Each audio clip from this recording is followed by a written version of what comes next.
Is one of your children a perfectionist with a take charge attitude? And maybe their younger brother is a pint-sized comedian who loves the spotlight. How can siblings be so different? One of the many things that affects who we are and how we relate to the people in our family is birth order. Claudia Solis-Acala explains how it can play a role in shaping a child's personality. These are the Allen boys, 5-year-old Matthew, 4-year-old Gabriel, and 2-year-old Elijah. While their relationship with each other as siblings is unique, birth order could play a large role in how they interact. Matthew is outgoing, boisterous, full of energy. He's my oldest child, and he's not like a born leader, but like he has these leadership qualities. He wants to take charge, be the first in line, tell others how to really do what they're doing. Barry Summer, an educational psychologist and a marriage and family therapist in the Visalia area, explains. Well, birth order is part of what makes us as individuals so special and unique. Like fingerprints and temperament, it's part of the influences in the world that shape our personalities, our relationships with others, and how we act, how we behave. Who we are in our families is an important part of who we are as individuals.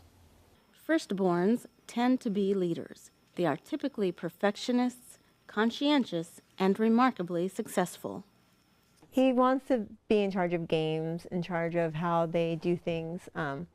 When they line up their cars, they have to be a certain way based on what he says, and showing more of the dominant personality coming through with him. You go first. No, I want to go first. I'm letting him go first. I want to go first.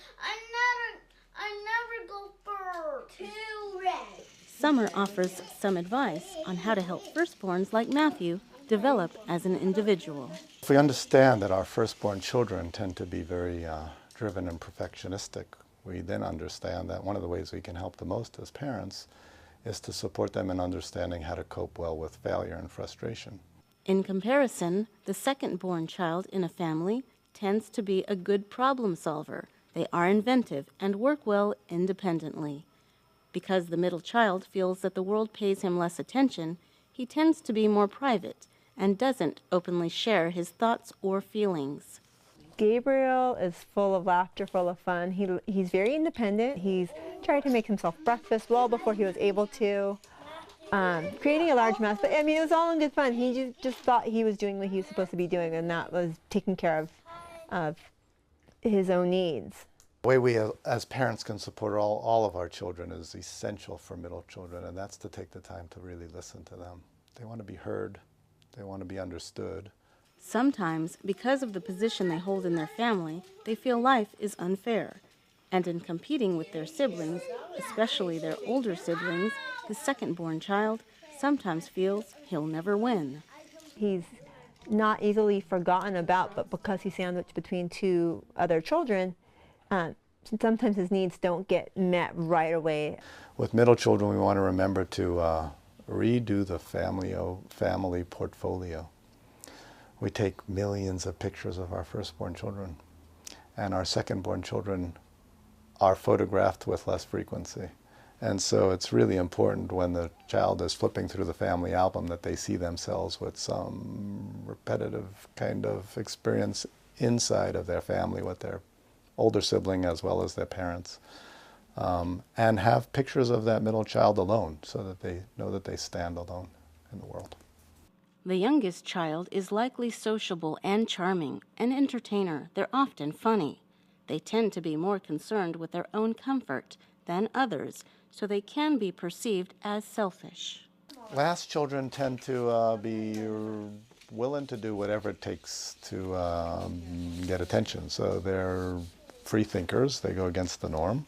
They make the biggest stirs in their life. They know no boundaries, and they're pretty fearless. However, the Allens' youngest seems to go against the norm.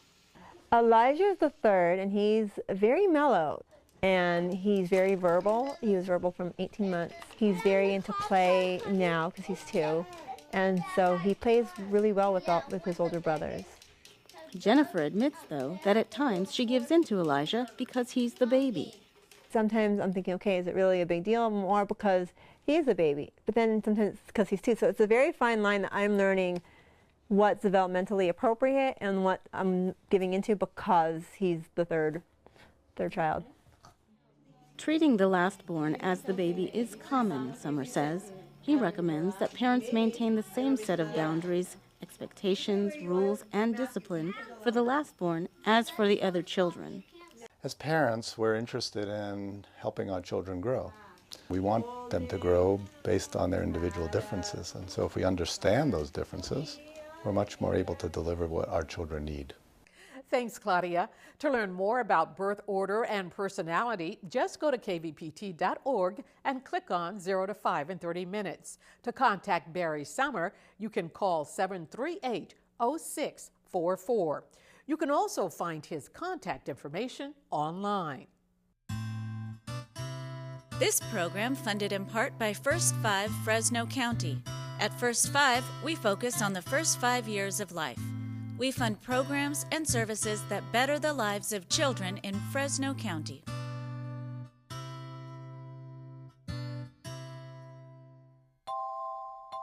Additional funding from First 5 Tulare County. Changing lives and building futures. Because it's all about the kids.